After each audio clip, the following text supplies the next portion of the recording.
The kettle hadn't finished heating, but I could hear it trembling on the stove, a thin rattle, barely there. Morning light came in through the blinds in narrow, uneven stripes, landing right across my phone screen. That was when the first photo loaded. Her dress caught the light before anything else. Soft, white, unfamiliar. My thumb hovered above the screen, as if touching it might disturb whatever fragile world she'd built without me. And then the next image appeared. And the next. And something inside me went very, very still. I wasn't looking for anything. Just picking up my phone because the quiet in the house felt heavier than usual. That kind of quiet has a way of pressing itself against your ears until you check for a sound. Any sound, just to prove you're not the only thing breathing in the room. The feed opened on its own. Or maybe I tapped something without noticing. Hard to say.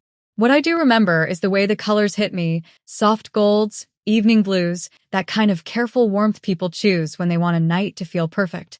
It took a moment for my eyes to understand what they were seeing, and another for my heart to catch up. There was Lily, my Lily, standing under a string of warm lights draped between two old oak trees. Her hair curled in a way I'd never seen. Her dress touching the ground like it didn't want to let go. At first, I thought it was someone else who only looked like her. A stranger with the same smile, the same tilt of the head. But then I saw the small scar along her left wrist, tiny, pale, from when she fell off her bike at 8 years old. That scar anchored everything. My throat tightened. My thumb shook slightly as I pinched the photo to zoom in. It was her, and she was married. I scrolled slowly at first. One photo, then the next. Each one felt like dropping another pebble into a well, waiting for the splash that never came. The ceremony looked simple, small, beautiful, even if I'm being honest with myself. A backyard somewhere I didn't recognize. Golden lights hung low, casting warm halos around the guests. People sitting in mismatched wooden chairs. A long table with a white runner and candles flickering inside reused jam jars. It was the kind of wedding she used to say she wanted. Quiet, unpretentious, held close to the heart. And still, I wasn't there. Not in a single frame. Not in a single shadow. I stopped on an image where she's laughing, head tilted back, eyes closed. The kind of laugh you can't fake because you forget to care who's watching. Her new husband, dark hair, soft posture, stands beside her. One hand rests on her back, just at the center. Not possessive. Not performative. Just familiar. Like he's done it 1,000 times. A strange numbness moved through me then. Not sharp enough to be pain. Not warm enough to be love. Just something in between. Something that flickered but didn't ignite. I waited for anger to rise. It didn't. Instead, I felt a kind of weight, as if I'd been walking around carrying an empty box, thinking it was full. I scrolled again. Faster this time. As if speed might make it hurt less. There was one photo buried near the bottom that made me stop completely. The two of them standing just after the ceremony. Not posed. Not looking at the camera. She's leaning into him slightly, fixing the sleeve of his shirt. And he's looking at her the way sunlight looks at water. Soft, certain, inevitable. Something in me shifted. A small click of realization. I hadn't seen that expression on her face in years. Not since she was younger. Before life grew heavier, before the arguments, the distance, the quiet months. Her smile in the photo wasn't forced. Not practiced. Not something you do when someone tells you, okay, now smile for real. It was honest. Clear. Like she'd stepped into a life she'd been building quietly, brick by brick, somewhere out of sight. My hand tightened around the phone.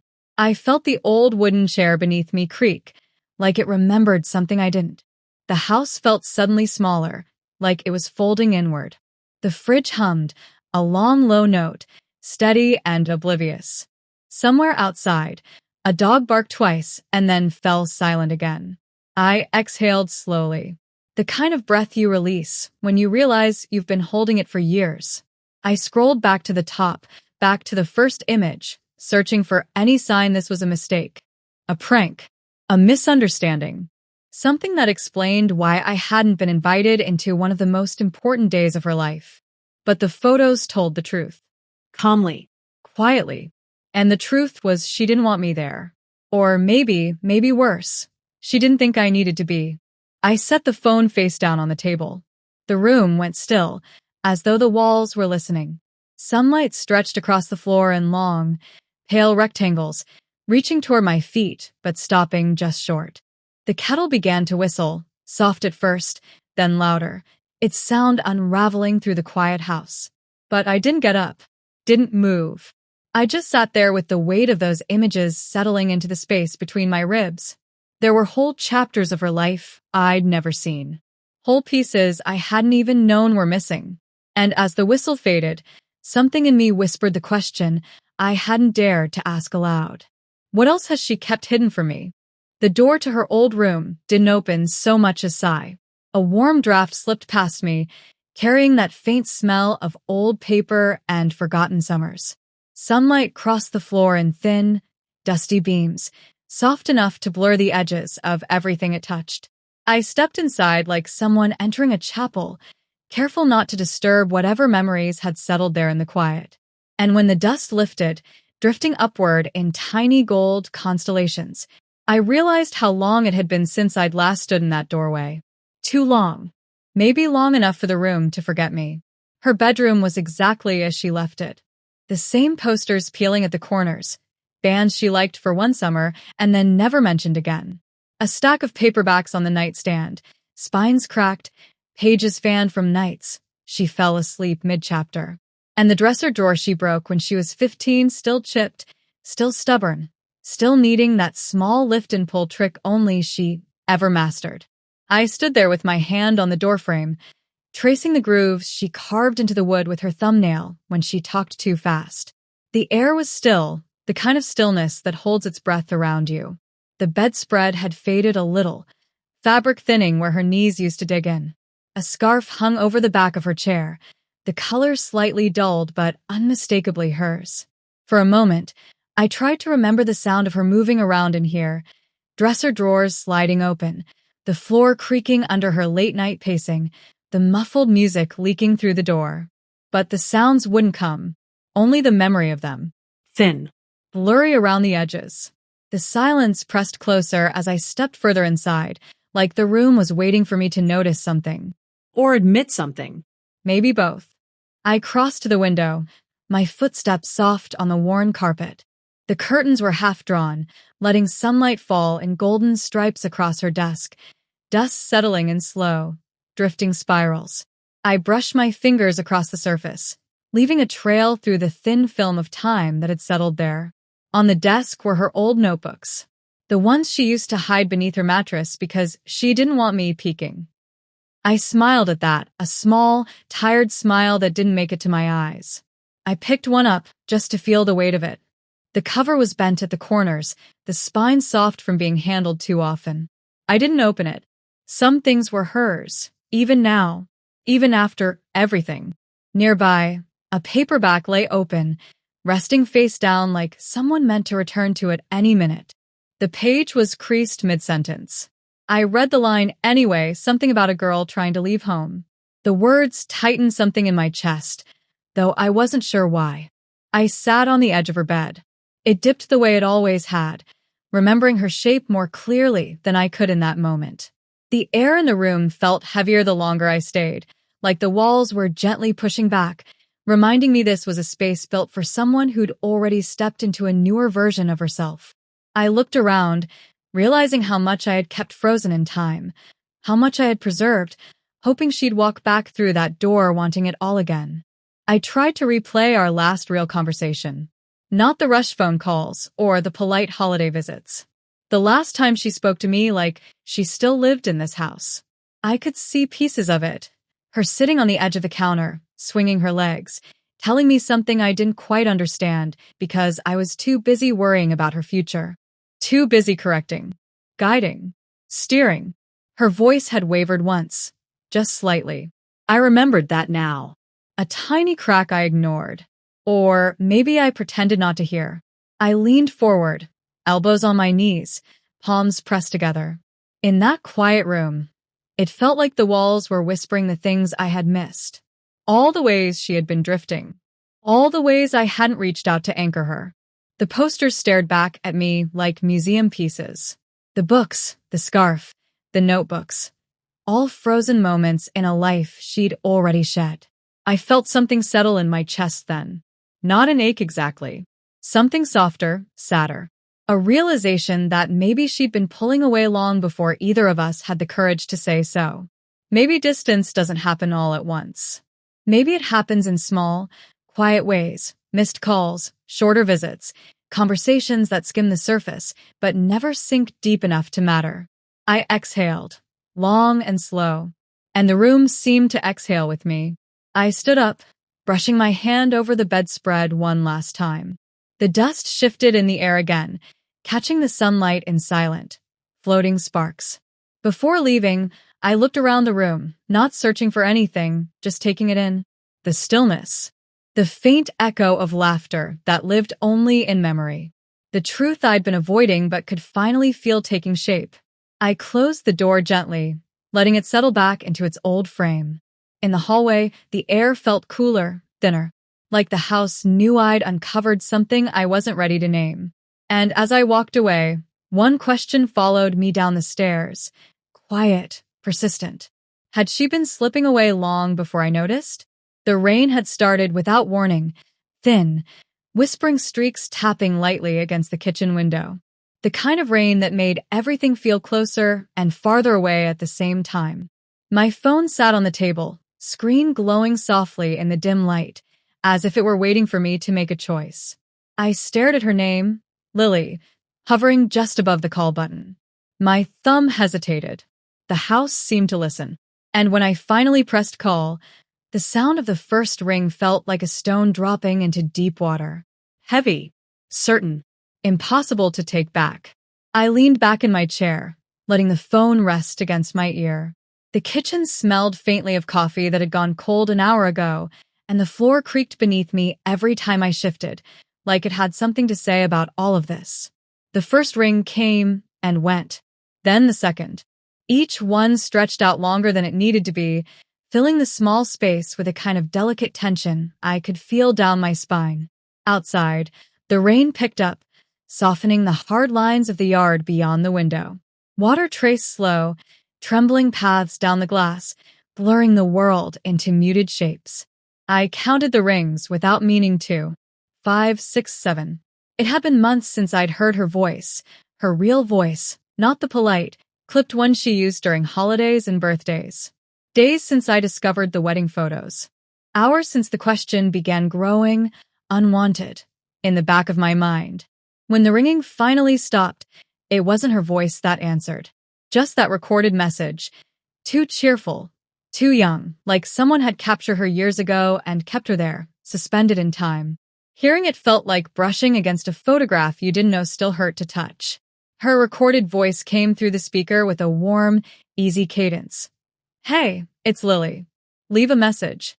A soft laugh at the end, one I hadn't heard in a very long time. For a moment, I couldn't speak. The silence on my end felt thick, as though words had to push their way through it.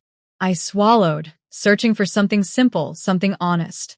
But everything I rehearsed in my head sounded too heavy, too desperate, or too small.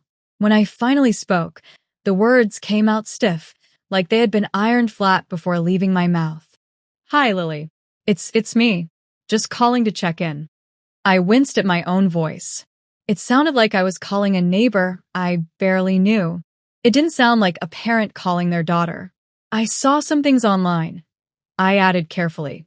Wanted to hear from you. Hope you're well. Too formal. Too cautious. Nothing like what I meant. The message ended before I could fix any of it. I lowered the phone, staring at the dark screen as though it might light up again if I waited long enough, if I wanted it badly enough, if the universe decided to show mercy in a small, unlikely way. But the phone remained still, a cold, quiet stone in my hand. I dialed again, not out of impatience, more out of disbelief, as if giving her one more chance would somehow reset our history. The rings felt different this time. Sharper, like they were cutting through something fragile between us. With each one, memory surfaced without warning. Her calling me after her first failed exam, voice trembling on the edge of tears. Her laughing through the receiver the day she got her driver's license. Her whispering goodnight during the years when she still trusted me with the soft parts of her world. But the present ring was nothing like those calls. It held no warmth, no hesitation, just a steady, distant tone, like a reminder that things had changed quietly, slowly, while I wasn't paying attention. When her voicemail picked up again, I ended the call before the recording began. I couldn't bear to hear that younger version of her. Not twice in a row. I placed the phone on the table, screen facing upward, as if that might encourage it to come alive. I watched it under the dull kitchen light, the faint smudges on the glass, the tiny cracks on the edge of the case she had gifted me years before. Minutes passed. Rain traced slower lines down the window, but the silence around me grew louder. And in that silence, a realization unfurled. One I hadn't wanted to name. She wasn't just missing my call. She was avoiding it. I rested my hand on the phone, feeling its cool surface against my palm. The rain softened into a quiet hush, almost apologetic.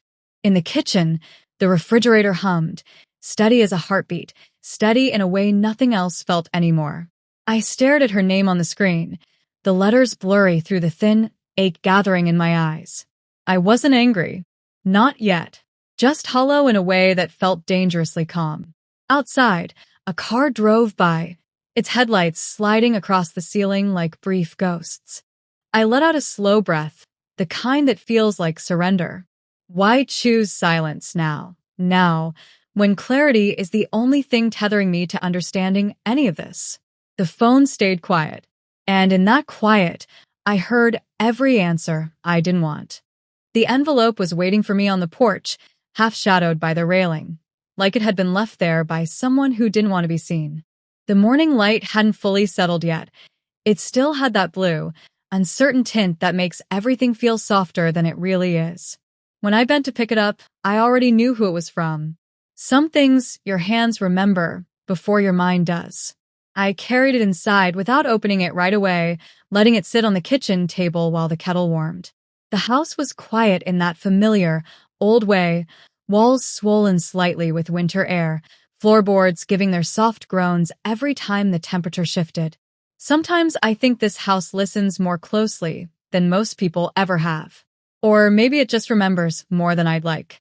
I stood there, fingers brushing the edge of the envelope, trying to understand why my chest felt too tight for something as simple as mail. Her handwriting stared back at me, Lily's. Slanted, hurried, like she'd written it while moving from one place to another. It used to be neater. She used to write slowly, looping her L's like small pieces of ribbon she didn't want to tear. The kettle clicked off, but I didn't pour the water. I just let the steam rise, fogging the window above the sink, blurring the edge of everything outside. It matched the blur inside me, the one I'd been trying to ignore since the day I realized she wasn't calling back. Not even a text, not even an explanation. Finally, I sat, pulled the envelope closer, and for the first time in months, I let myself wonder, not just where she was, but who she'd become without me watching. The paper hissed slightly as I tore the seal. Inside, the documents were thick, folded precisely in thirds, like someone had tried to make something heavy look manageable. Property transfer paperwork. Her old house. The one she'd sworn she'd keep forever, because she said it was the only place where she felt like herself. My name was already printed in neat, emotionless typeface, seller's agent. As if this had been discussed. As if I had agreed. I unfolded the last page and saw her signature, Lily's. Except it didn't look like hers. The loops were smaller, the pressure uneven. She used to press too hard when she signed things, like she wanted the ink to anchor the paper to the table. Now it was rushed, detached, almost like she hadn't wanted to sign at all. I traced a fingertip over the ink, the way I used to smooth her hair when she was a child and came to me crying after scraping her knees. There was no comfort in the gesture this time, only the cold recognition that I wasn't there when she signed this, and she didn't want me to be. The kettle behind me began to cool, metal ticking softly as it settled. The house felt colder too, though I knew it wasn't the temperature. Why would she send this to me? Why now? After months of silence thick enough to touch, I spread the documents across the table just to see the whole story at once. The address, the legal codes, the sale price. Everything laid out plain and empty, like a map of a life she no longer wanted. And beneath all the official lines and clauses, I could feel something missing, something I didn't know how to name. A kind of absence that felt deliberate. I looked for a note, a post-it, a scribble in the margin. Anything. There was nothing. Only the papers and a pen she hadn't bothered to return. That pen caught my attention. Silver, cheap, the kind you find in hotel drawers. Not hers. Not the one she always kept clipped in her bag. The one engraved with her initials. The one she said made her feel grown. This pen told a different story. One about haste. About distance. About someone making decisions far from home. Far from the version of herself I used to know. I held it between my fingers, feeling the faint residue of someone else's touch. Maybe hers. Maybe not. And something inside me shifted. A quiet click, like a piece finally falling into place, but not in the way you want. She wasn't just selling the house. She was closing a chapter, one I didn't even know had ended. But she'd chosen me, for the paperwork, at least, which almost felt cruel in its practicality, as if I were a tool, a leftover from an old life she no longer claimed. The papers fluttered slightly when I exhaled, and for a moment, the whole table looked like it was breathing with me, slow, uncertain. I gathered the documents into a neat stack, aligning the edges even though my hands weren't steady.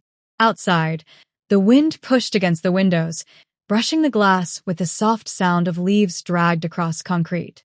It made the house feel smaller somehow, like everything important had been carved out of it. I set the pen beside the envelope. A quiet offering. Or maybe a question. I didn't sign anything. Not yet. Instead, I sat there, staring at the absence of her handwriting anywhere that mattered. It felt like she was erasing herself one document at a time. And I couldn't help wondering if I signed, would I be helping her disappear? The window rattled softly, and I looked toward it, half expecting her to appear there in the reflection. She didn't. Just me. And the papers she'd left behind. Somewhere in the stillness, a thought settled heavy in my chest. If this is the only way she'll speak to me, what does that say about what comes next? The parking lot was almost empty when I pulled in, just a few cars lined up like they were waiting for orders. Cold light spilled across the pavement, the kind that makes everything look a little washed out, a little too honest. I sat there for a minute with my hands on the steering wheel, listening to the soft tick of the engine cooling, trying to steady something in me that didn't want to be steadied. Through the glass doors of the agency office, I could already see her, the realtor, smiling like someone had told her was required. I wasn't ready for that smile. Not today. Inside, the office felt colder than I expected. The air conditioner hummed overhead, pushing out that artificial chill that never quite settles on skin the way real cold does. The walls were lined with glossy photos of houses, front porches caught in perfect sunlight, kitchen counters polished within an inch of their lives, families posed beneath trees that probably didn't belong to them anymore. It all felt staged. Too clean. Too eager to be believed. The receptionist glanced up when I walked in, but her eyes passed over me like she wasn't sure if I belonged there or had just wandered in by mistake. I suppose I wasn't sure either. The realtor, bright smile, neat blazer, hair tucked behind one ear, stepped forward with a kind of rehearsed warmth. "Are you Lily's representative?" she asked. Her voice was gentle, polite, but there was something in the way she paused, something that felt like she knew more than she was saying. I nodded before I trusted myself to speak. She didn't need my whole story, just my signature. She led me to a small conference room, the kind meant for short meetings and quick decisions. There were no windows, just a long table, a stack of papers, and a thin pen resting too neatly on top. I took a seat, and the chair sighed beneath me like it remembered better days. The realtor sat across from me, folding her hands on the table before she spoke. Lily was very clear, she said, her smile softening into something more professional, more distant. She asked that the sale be handled quickly. Quietly. without any complications. Quietly, the words sat between us, colder than the air in the room. She slid the stack of documents toward me, and they made a low shuffling sound against the polished wood, like a whisper of finality. I traced the top page with my eyes, not really reading, just letting the ink blur into shapes I didn't want to claim. She insisted on speed. The realtor continued. She didn't want to hold on to the property longer than necessary. I nodded again, though my throat felt too tight to swallow properly. My hands stayed still on my lap. I didn't want to touch the papers just yet. The realtor took my silence as concentration. She leaned back slightly, giving me space, though her gaze stayed fixed on me with that soft, polished concern they must teach in training. I noticed the little things, the faint smell of printer ink hanging in the air, the click of a stapler in the office beyond the wall, the cool metal of the pen when I finally curled it between my fingers. Everything felt precise, mechanical, like the room itself didn't care who I was, only that the lines got filled and the signatures matched. I skimmed through the documents, though nothing on the pages explained why Lily wanted this done so urgently, why she hadn't called, why she hadn't even written a note to soften the blow. Her name appeared on every page, her initials scattered in the margins like small echoes. I touched one lightly with the tip of my finger, the way you touch something fragile, something you're afraid might crumble if you press too hard. Is there anything else, she said? I heard myself ask, my voice barely carried across the table. The realtor hesitated, just long enough for me to see the truth in the hesitation. Then she gave that same polite smile, the one that didn't reach her eyes. No, she said. She only asked that the process be smooth. Fast. And uncomplicated. Uncomplicated. Another cold word. She didn't look at me after she said it. She shuffled a few papers, straightened the corners, pretended to be busy with details that didn't need attention. I signed where she pointed, line after line, my name forming over and over, even as something inside me slowly unspooled. When I finished, she gathered the documents with the practiced grace of someone used to ending chapters that didn't belong to her. Thank you for coming in, she said softly. You've helped a lot. Helped. I wasn't sure that's what it felt like. The papers were returned to me in a neat folder. When she placed it in my hands, the weight of it startled me. Heavier than paper. Heavier than ink. Heavier than the distance Lily had kept between us.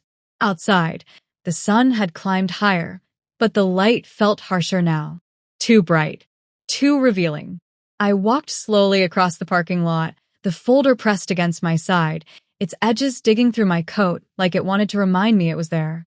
The wind caught a loose strand of hair and brushed it across my face, soft as a question I didn't know how to answer. At my car, I paused before unlocking the door, looking back at the office, its windows reflecting nothing but sky. No clues. No explanations. I slid into the driver's seat and set the folder beside me. For a long moment, I didn't start the engine. I just stared at the papers and wondered what exactly my daughter was running from and why she thought she had to run alone. The key turned harder than I remembered, like the lock had grown stubborn in my absence. When the door finally gave way, a gust of stale air brushed past me. Cool, still, carrying the faint scent of dust and something old that had been left too long untouched. Light slipped in from the kitchen window, thin and hesitant, stretching across the empty living room in pale stripes.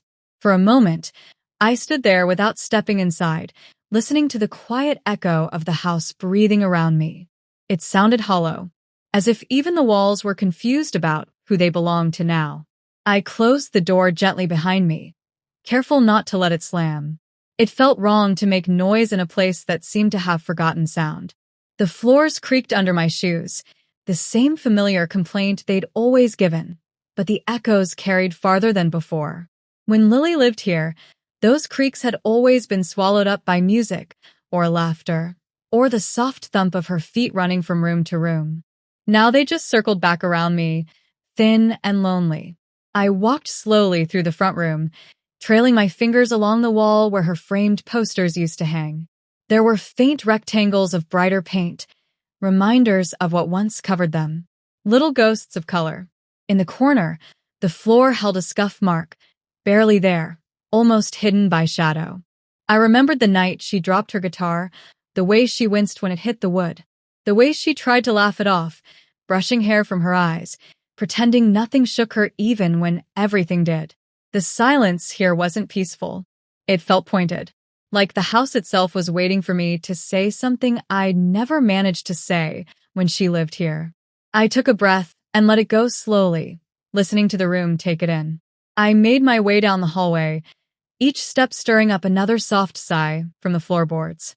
Her bedroom door was half open, the way she always left it, as if she believed air needed paths too. Inside, the walls were bare. No more shelves lined with books and little keepsakes she swore she'd never throw away.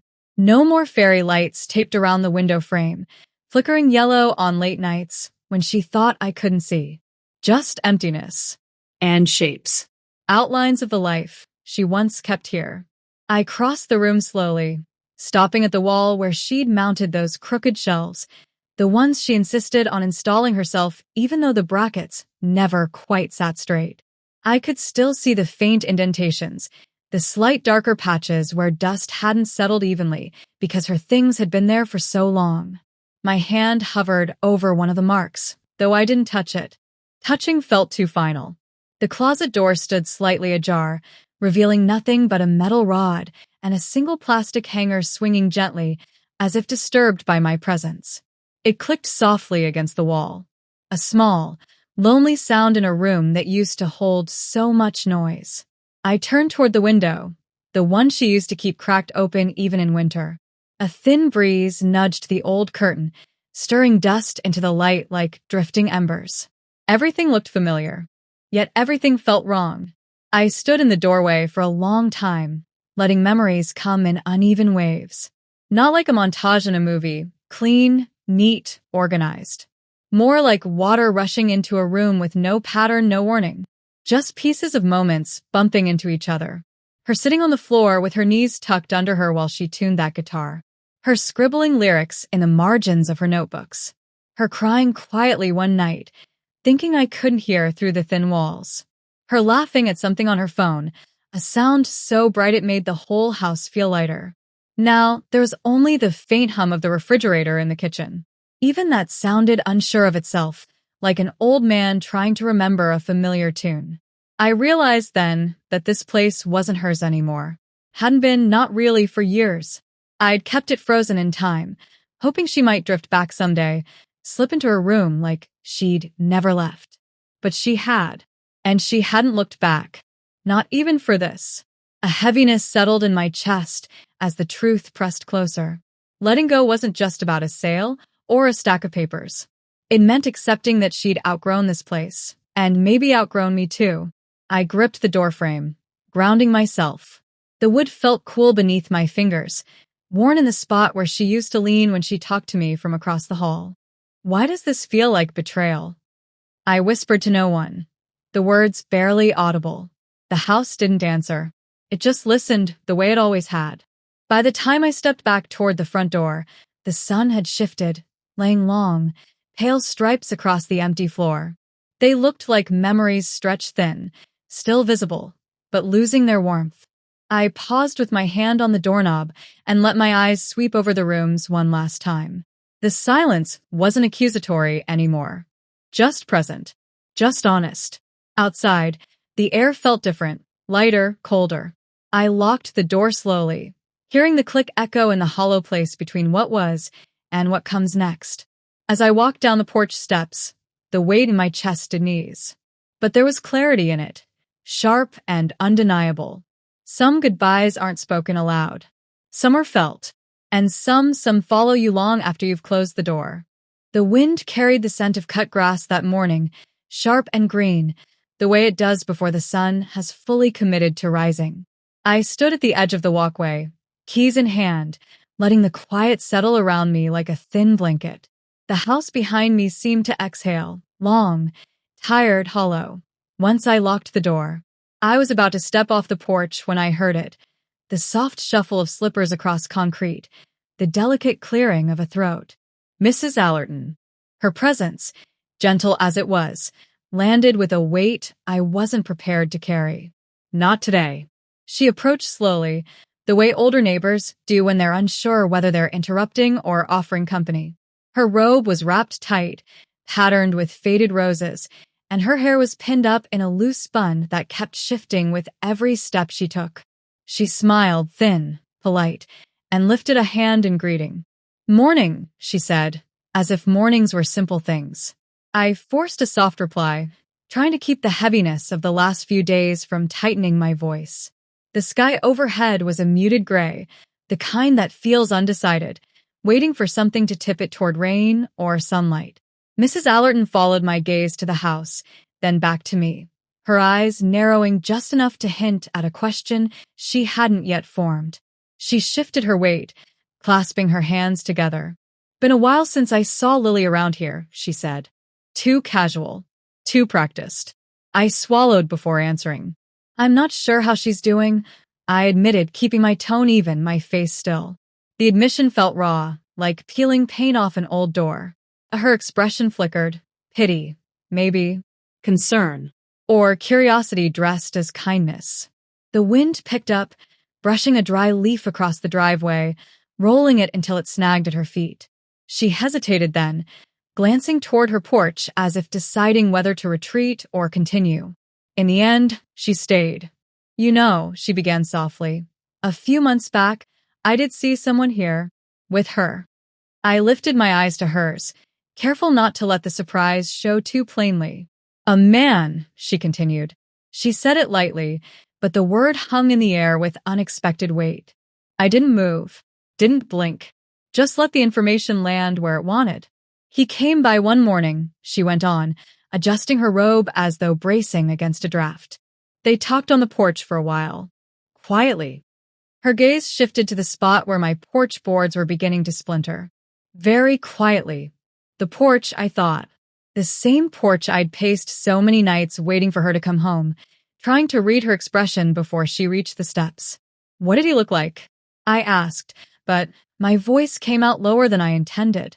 "Oh, I didn't see clearly." Her brows pinched as she tried to recall. "Dark hair, I think. Taller than her. The kind of man who carries tension in his shoulders." She lifted her eyes to me, and Lily didn't seem happy to see him.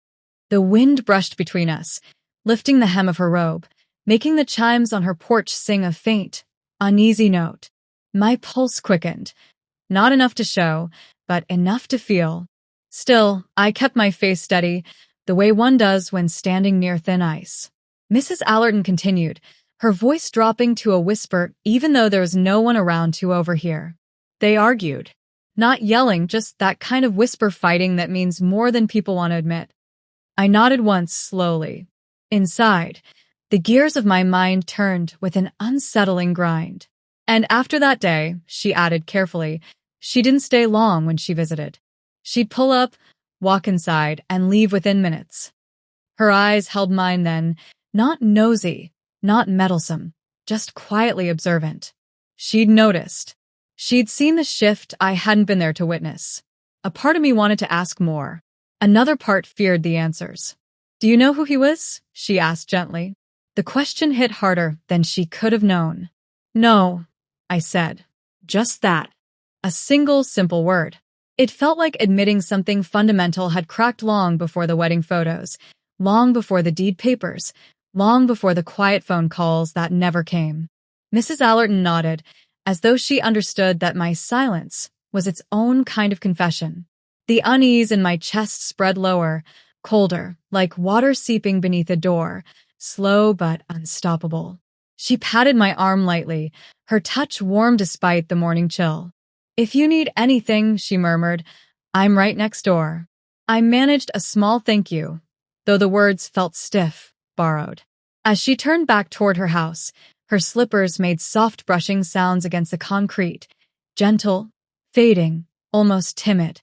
I watched her go, my hands slipping into my pockets, grounding themselves. The porch boards creaked under my next step, the same note they'd always made, only now it sounded different, hollowed out, stripped of familiarity. I looked at the house, at the empty driveway, at the sky beginning to darken at the edges. A man. An argument. A shift I never saw. I breathed in the cool air, slow and steady, and let the question settle in my chest. Who was he, and why had she worked so hard to keep him hidden from me? The morning light came in thin and tired, slipping through the blinds like it didn't want to be here. I stood in the kitchen, listening to the faint hum of the refrigerator, the tick of the wall clock, the soft shifting of a house that had learned far too much silence. I wasn't looking for anything in particular, just opening drawers, touching old things, letting memory guide my hands the way grief sometimes does. When the third drawer stuck, catching on something buried inside, I pulled harder. And that's when I saw it. A white corner, a folded letter, my daughter's name on the front, written in someone else's handwriting. The drawer smelled faintly of dust and old wood, the kind that grows sweeter with age. I reached in, careful, like the letter might crumble if I breathed too hard. It was tucked beneath a stack of takeout menus and a dead ballpoint pen, forgotten or hidden, or both. Lily's name sat in the center of the envelope in a neat, deliberate script. Not rushed, not decorative, just steady. I ran my thumb over the letters, tracing each curve. It had been so long since I'd seen her name written by someone who loved her. Someone who was allowed to love her. The return address caught my eye. Her husband's name.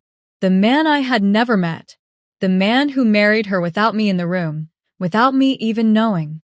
The edges of the envelope were still crisp, unbroken. She hadn't opened it. My breath tightened. Why would she leave a letter from her husband sealed? Why tuck it away here, in a drawer she barely used? The kitchen felt different suddenly, like walls remember more than they admit. Like the quiet had always been hiding something. I slid into a chair, the letter resting between my palms, and tried to steady the tremor moving through my hands.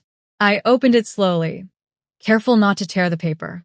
The note inside was short, only a few paragraphs, but each one felt weighed down, like they'd been rewritten many times before being mailed. Lily, it began. Just her name. Simple. Soft. His handwriting leaned slightly to the right, steady but tense, each stroke revealing more than he probably realized. He wrote about wanting to understand her, wanting to move forward with her, wanting her to feel safe enough to let him in. He mentioned her past, though never directly. Just a hint, like a shadow passing behind a curtain. I want us to build something honest, he wrote. But I can't build it if you're still fighting ghosts I can't see. I stopped there, letting the words settle. The house around me felt suddenly too still, as though listening. Even the clock seemed to slow. My fingers tightened on the page. He knew she was carrying something. Something she didn't share. Something she didn't want anyone touching, not even him. I swallowed hard and kept reading.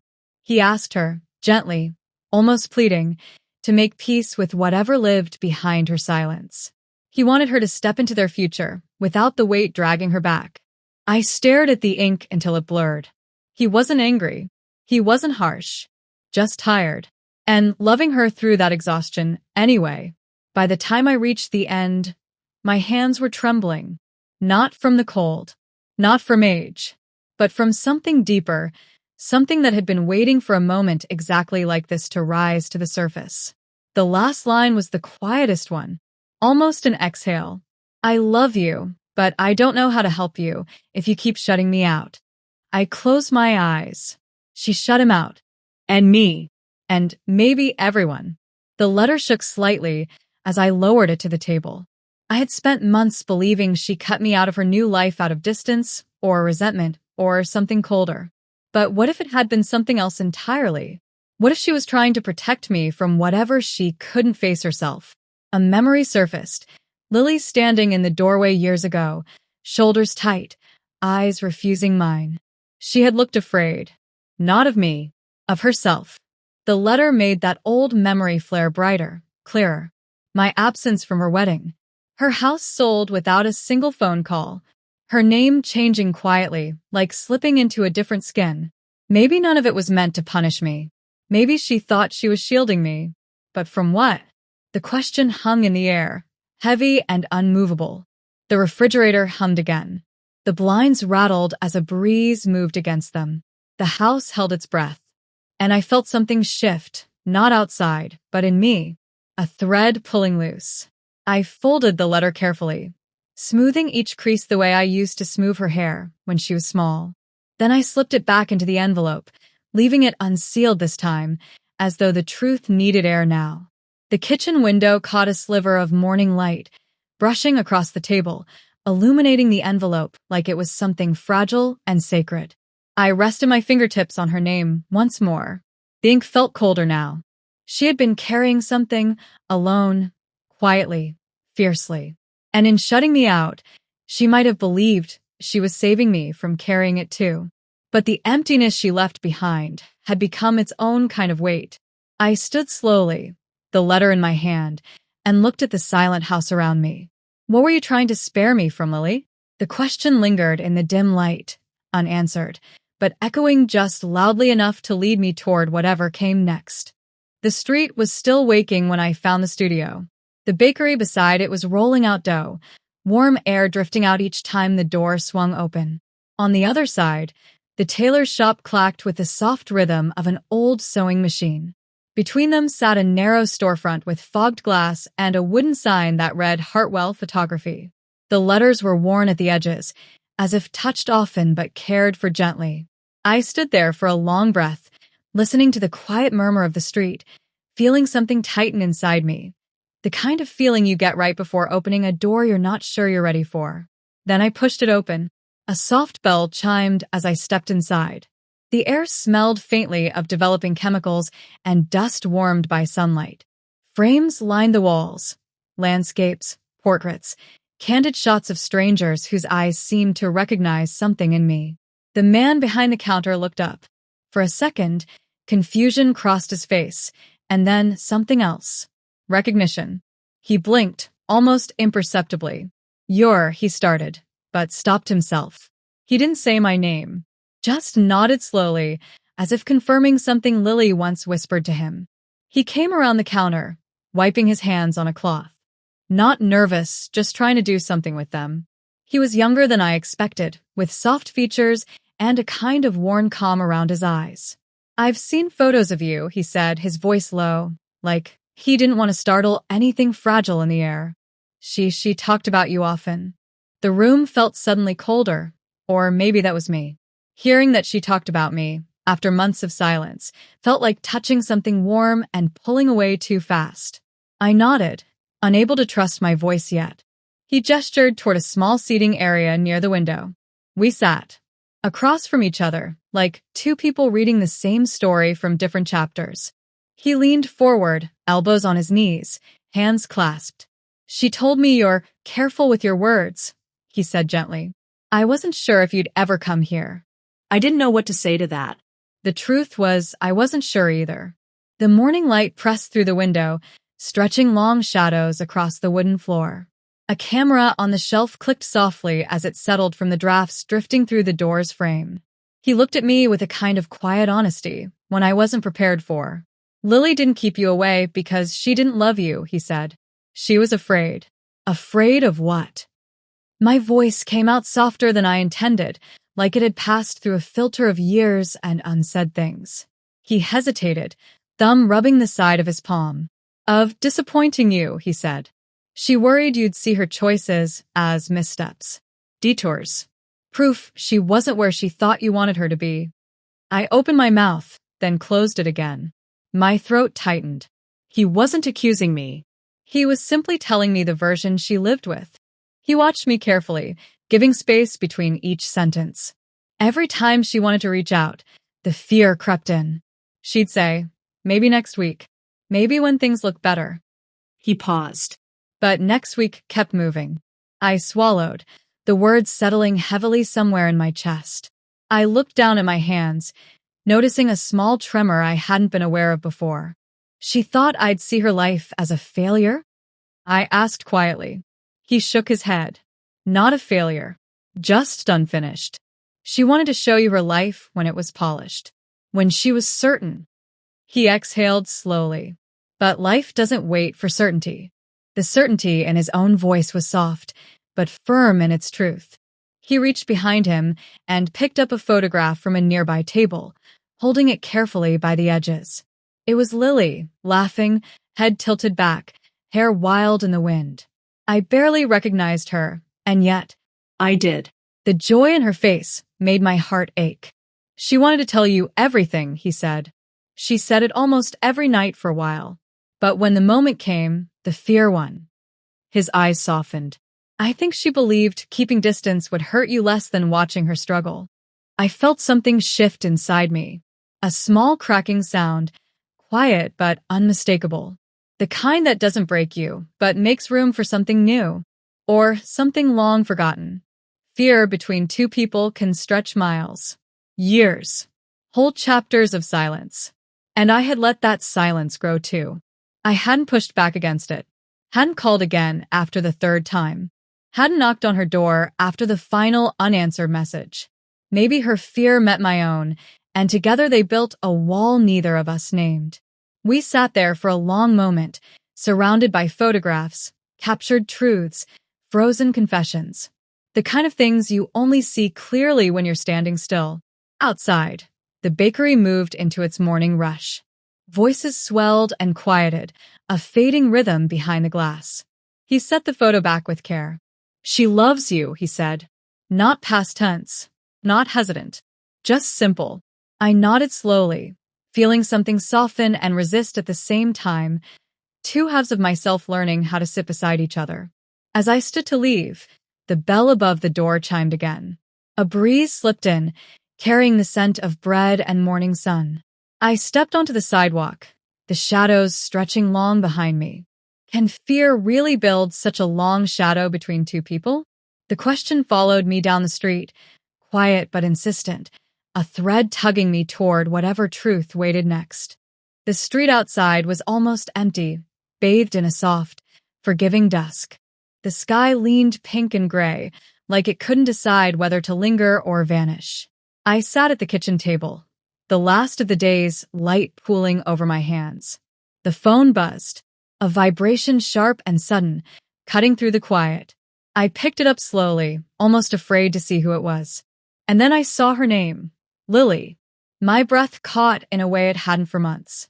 The screen glowed faintly in the fading light, a small, fragile bridge reaching toward me. I held the phone with both hands, feeling the weight of anticipation settle in my chest. The hum of the refrigerator filled the silence, a low, constant reminder that the world kept moving even when I didn't.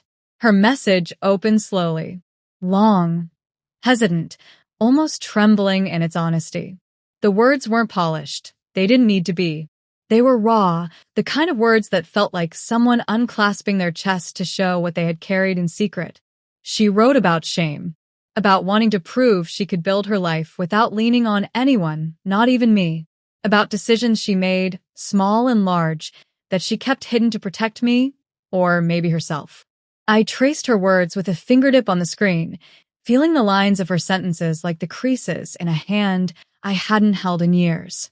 Each word trembled with weight, with unspoken apologies, with the kind of love that doesn't demand anything in return. The house was quiet, almost watching. The light from the dusk settled across the counters and the floor, softening edges.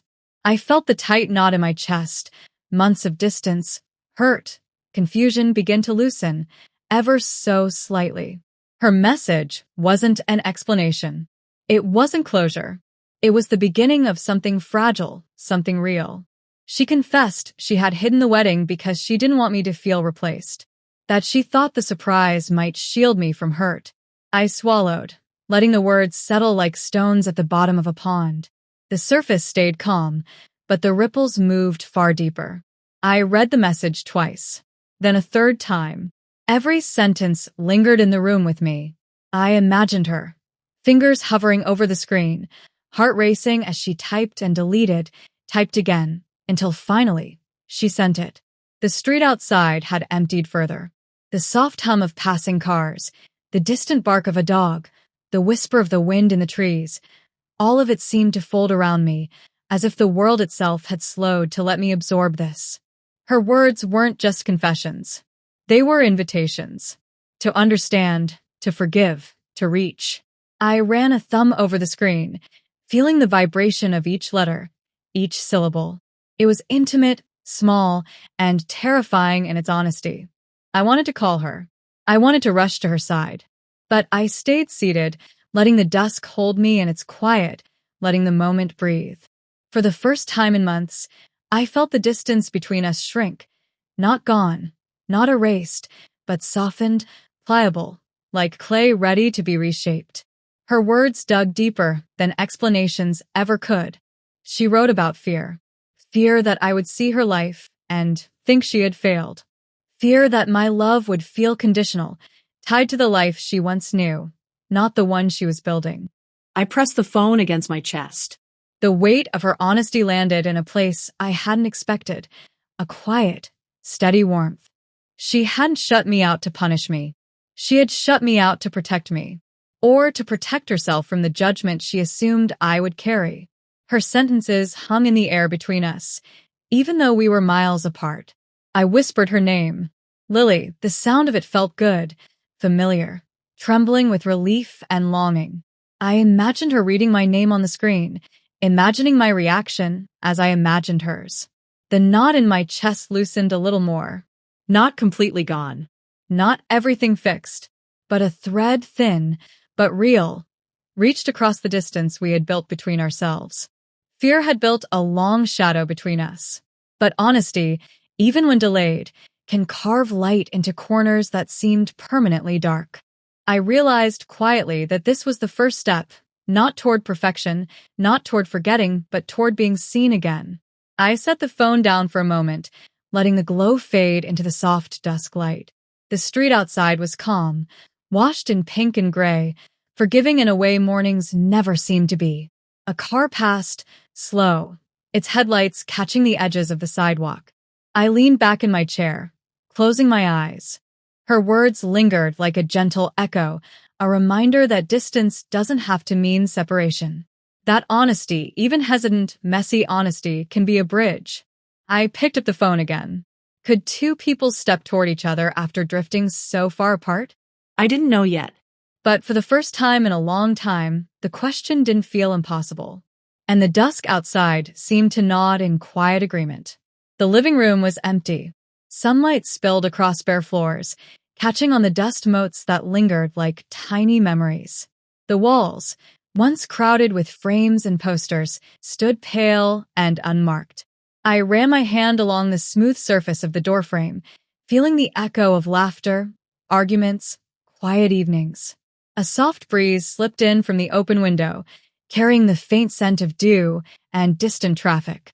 I exhaled slowly, listening to the silence stretch across the space. The house was still, but alive with everything it had held, and everything I was finally letting go of. I walked through the empty rooms, the floor creaking in the way it always had, as if it remembered every step Lily had taken. The kitchen counters, once cluttered with cups, crumbs, and her favorite mugs, gleamed under the morning light. The bedroom smelled faintly of air and memory, a subtle reminder of the years spent here. I paused in what had been her room, tracing the lines where her posters used to hang, where shelves once held her books. The air felt lighter somehow, but heavier too, like carrying a soft weight I could finally set down. I knelt briefly, letting my fingers brush a scuff in the floor. Her guitar must have fallen here long ago. I remembered the sound it made, the thud and the quiet apologies we never spoke aloud. I realized then that I wasn't feeling grief. Not exactly. It was something else. Tender. A gentle acceptance. A recognition that a house is never truly an anchor, only a chapter in a life that keeps moving. I stood and let the sunlight catch my face. The quiet was no longer accusing. It was forgiving. And for the first time in months, I felt ready to move forward.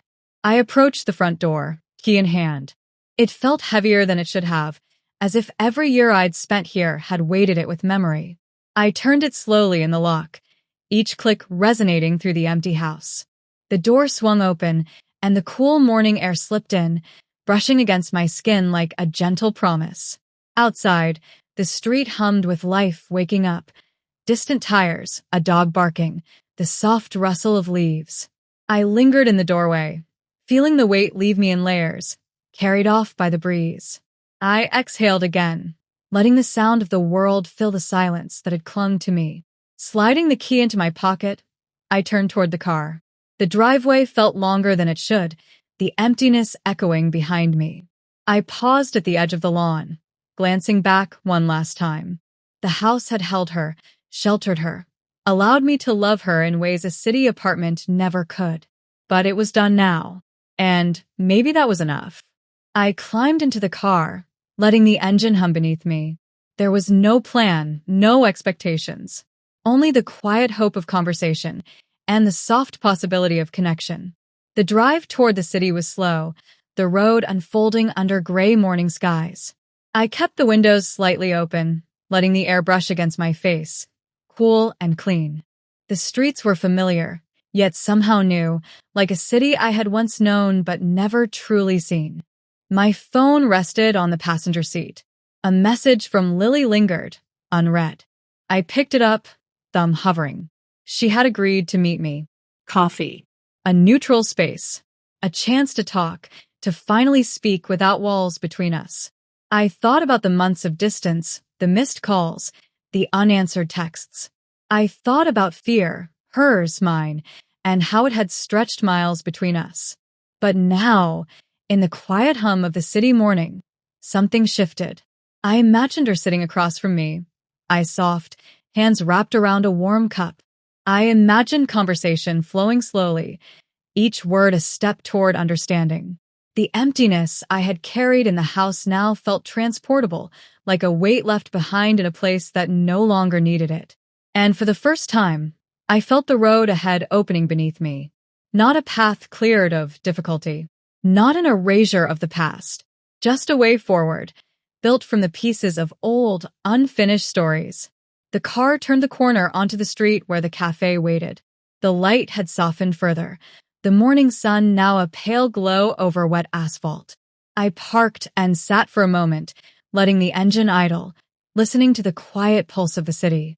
I thought of Lily, of her words, of the months of silence between us. I thought of houses, keys, and the small miracles of letting go. I stepped out and felt the cool morning press against me, steady and real. The cafe door opened, and I imagined her stepping out, a hesitant smile forming, a life we could finally speak about. Could beginnings be built from the fragments of old stories? The answer didn't come all at once. But as I walked toward her, the air between us seemed to whisper yes. And for the first time in a long while, I believed it might be possible.